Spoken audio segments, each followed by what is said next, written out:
The janitor. No one noticed. Everyone at Westfield Academy walked past her like she didn't exist.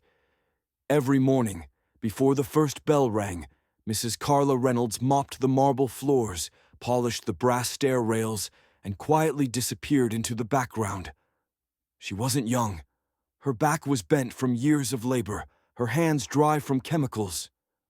Her uniform was faded, and her sneakers were old. But she moved with quiet grace, always on time, always kind. The students at Westfield came from money.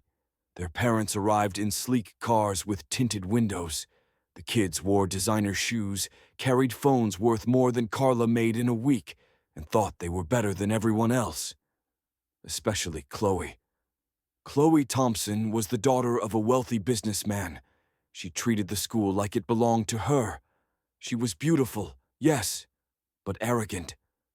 One morning, she spilled her overpriced latte in the hallway and shouted without looking, "Clean that up!"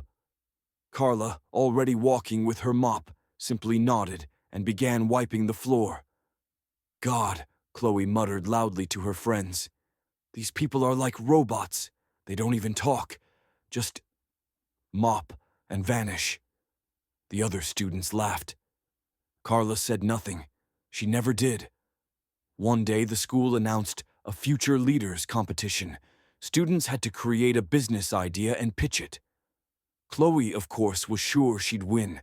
She prepared an app idea, though most of the work was done by a paid tutor. The judges arrived from outside the school, entrepreneurs, investors, even a best-selling author.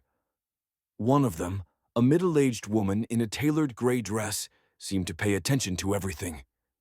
She watched the students, and also noticed Carla picking up trash near the stage.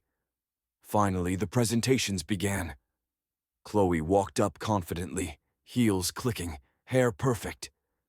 Her pitch was smooth, too smooth. Then came the last presentation. It wasn't a student. To everyone's surprise, the headmistress took the microphone and said, "This year, we received a late submission, not from a student, but from someone who's walked these halls longer than any of you." Gasps, whispers. Chloe rolled her eyes. Carla walked onto the stage. She was still wearing her faded uniform, but her voice, clear, her presence, commanding. She began with a question. What if every discarded item in this school, every book, backpack, pencil case, could find a second life and support children who can't even afford pencils? Silence.